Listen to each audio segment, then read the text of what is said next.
The Driver is a 1978 crime thriller film written and directed by Walter Hill, starring Ryan O'Neal, Bruce Dern, and Isabelle Adjani. Based upon similarities in plot elements, it is heavily influenced by Jean-Pierre Melville's film Le Samouraï. The film is also notable for its impressive car chases, its no-frills style of filmmaking, and its taciturn, nameless title character. Plot: The Driver, Ryan O'Neal, real name unknown, is a quiet man who has made a career out of stealing fast cars and using them as getaway vehicles in big-time robberies all over Los Angeles. Hot on the driver's trail is the detective, Bruce Dern, a conceited, and similarly nameless, cop who refers to the driver as Cowboy. The player, Isabelle Adjani, a beautiful, mysterious woman, witnesses the driver speeding away from a casino robbery, but denies having seen him when questioned by the police. Since the driver has never been caught, the detective is obsessed with catching him. The detective goes to ever-increasing lengths to capture Cowboy, ultimately enlisting a criminal gang to set up a bank job in hopes of baiting and trapping the driver, even if that plan threatens to wreck the detective's career.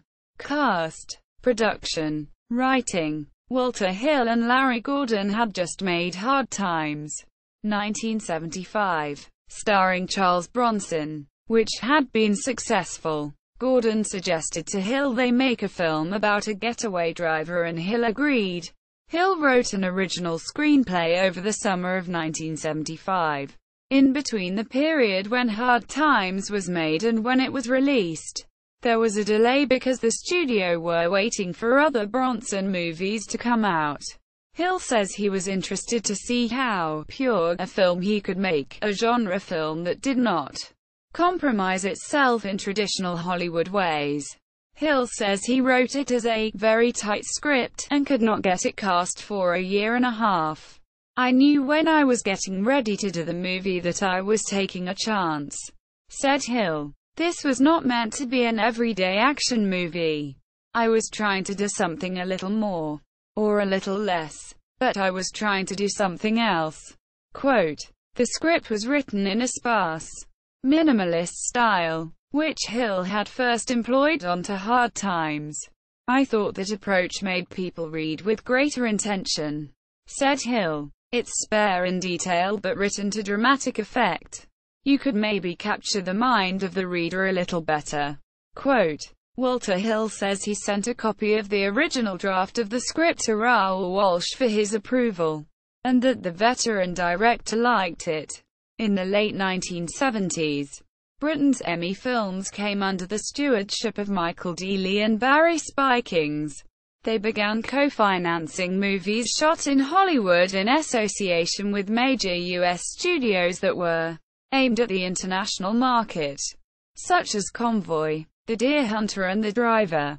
They were interested in financing The Driver provided a suitable star could be found for the lead. Casting. The role of the driver was originally intended for Steve McQueen, who had starred in the Hill-scripted The Getaway, 1972. McQueen turned down the role because he did not want to do another car thing. According to Hill, the studio then went to Charles Bronson, who had been in Hard Times, but Bronson was unhappy with Hill. He thought I had edited Hard Times in a way that had not favored Bronson's wife and co-star, Jill Ireland, said Hill, who added he never thought casting Bronson was a good idea, and I never thought he'd do it. Quote, Hill was contacted by Ryan O'Neal's agent and agreed to meet the star. We talked about the role and talked about the minimalist approach I wanted to try, said Hill. He felt he could do it and we just got comfortable with each other. Quote, although considered primarily a comedy and romantic star at the time, O'Neal's casting enabled the filmmakers to secure finance.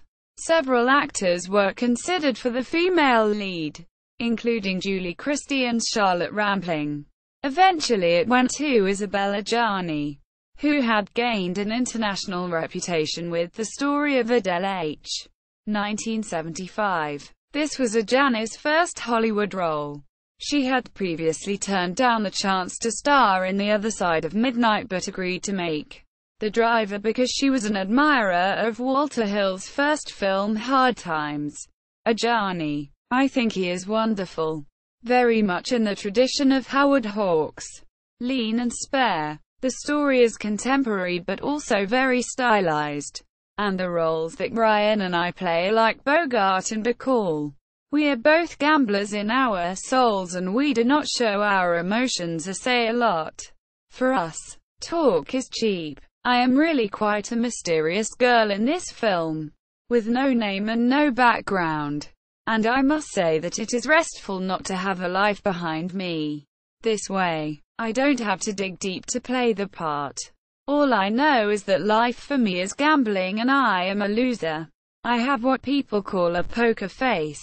The studio recommended Robert Mitchum for the role of the detective.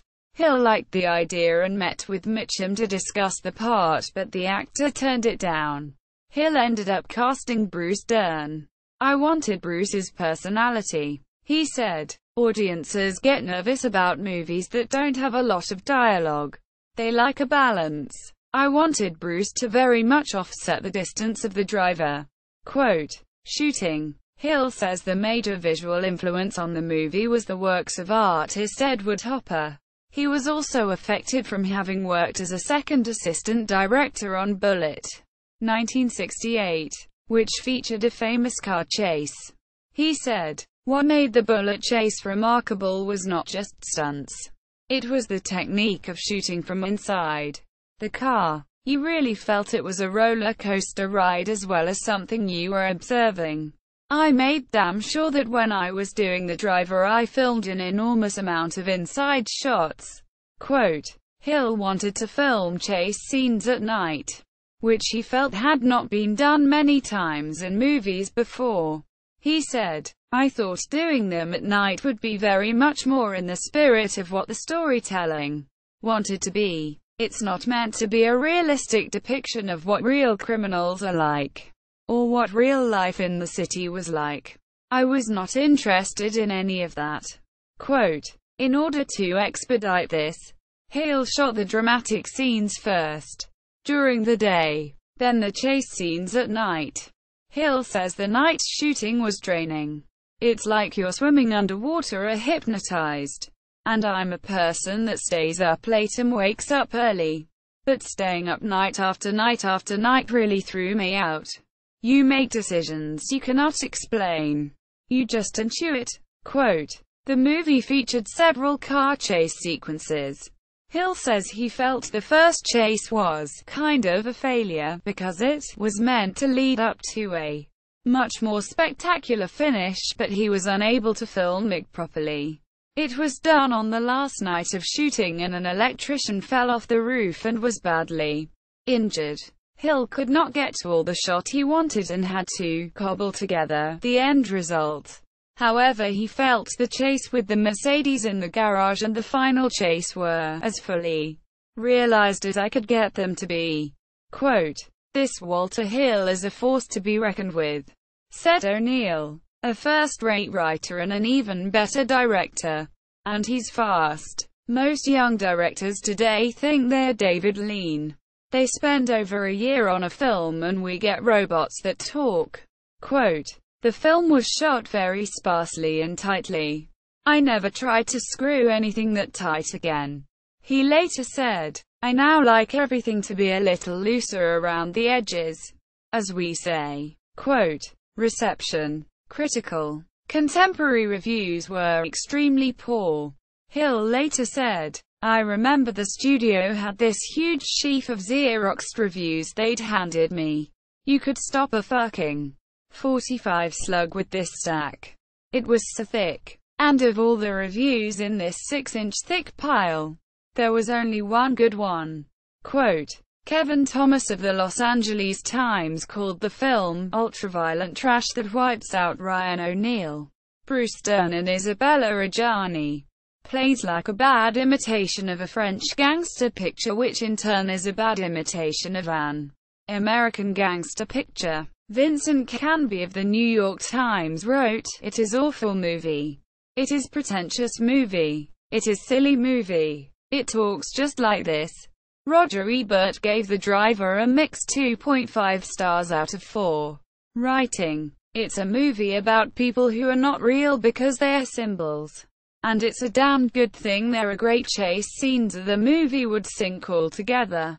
Quote, saying it's probably advisable for film noir aficionados only.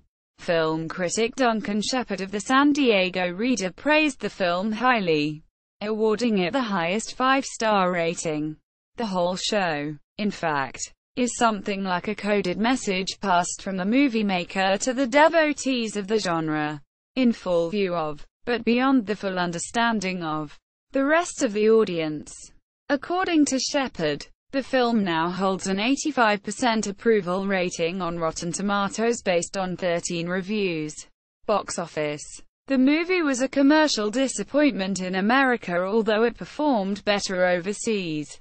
Hill says, "I don't think you could say the film did commercially well anywhere except Japan, where I believe it did reasonable business." Quote, "The film grossed a total of 1,102,183 admissions in France." Producer Larry Gordon later reflected on the film's poor critical and box office response in the US. "If we'd had Clint Eastwood in the film, we'd have been forgiven everything and they'd have said, it's another Eastwood film about driving cars. If we'd had Steve McQueen, would have been compared to Bullet or The Getaway. We were treated as an art film rather than an action film. We took a unique approach to standard material. We'd go the same way again. But with a different cast we might have attracted an audience. I believe in returning investors' money, and if I could make The Driver again I'd try to rectify it for a commercial market." When you're writing this kind of script, naturally you think of an action lead like Bronson or Eastwood. And certainly Fox wanted a name. But when we got Ryan, I suggested we make changes to suit his character. This is always the director's prerogative. Isabelle Adjani later complained she felt the film hurt her career. "Afterwards the only American offers I got were bad ones." She said, "I did it, really, because after the story of Adele H everyone urged me to make a Hollywood film. I turned down several, and felt I couldn't continue to do that. And I liked Walter Hill. Only later did I realize I'd made a terrible mistake." Quote, Walter Hill recalled, "Had I not been shooting The Warriors at the time, I don't think my career would have survived. They loved it overseas. But in those days, that didn't matter that much. It made exactly $0 in the United States. I think Ryan gave a very good performance." Added Hill, "I was always very happy with what he did." Quote, he said, "I was very disappointed that people didn't particularly give him any credit for what he did. To me, he's the best he's ever been. I cannot imagine another actor. When you don't get to who you want, sometimes you really do get lucky." Quote, Emmy Films had announced plans to make another film with Hill, a western called The Last Gun. But this did not eventuate. Cult reputation. The film has gone on to become a cult favorite. Hill says, "Now, whenever they show retrospectives of my stuff, it's usually the first thing they show. Sometimes you just have to wait it out." Quote, both Quentin Tarantino's Pulp Fiction, 1994, and Kill Bill, Volume 2, 2004, refer to this film. A shot and setup of Vincent Vega skidding out into the road with an overdosed Mia Wallace in the passenger seat in Pulp Fiction is copied from the opening chase of The Driver, and Beatrix Kiddo being described as the cowgirl who ain't never been caught in Kill Bill. Volume 2 is copied from Ryan O'Neal's character description in The Driver as the cowboy who could not be caught. According to Wensley Clarkson's book, Tarantino, The Man, The Myths in His Movies, Tarantino lists The Driver as one of the coolest movies of all time. Quote, the film also influenced Drive. 2011. Directed by Nicholas Winding Refn. It's a very different movie. Said Hill of this. Quote, it has certain things, as Nick has told me, that are homage, and that's fine. It's very complimentary. I bear him no animosity or anything. I think he's a remarkably talented guy and quite like him. Quote, The Driver on Internet Movie Database. The Driver at the TCM Movie Database. The Driver at AllMovie. Copy of Screenplay Plus analysis at Cinephilia Beyond. See also. Drive. Baby Driver.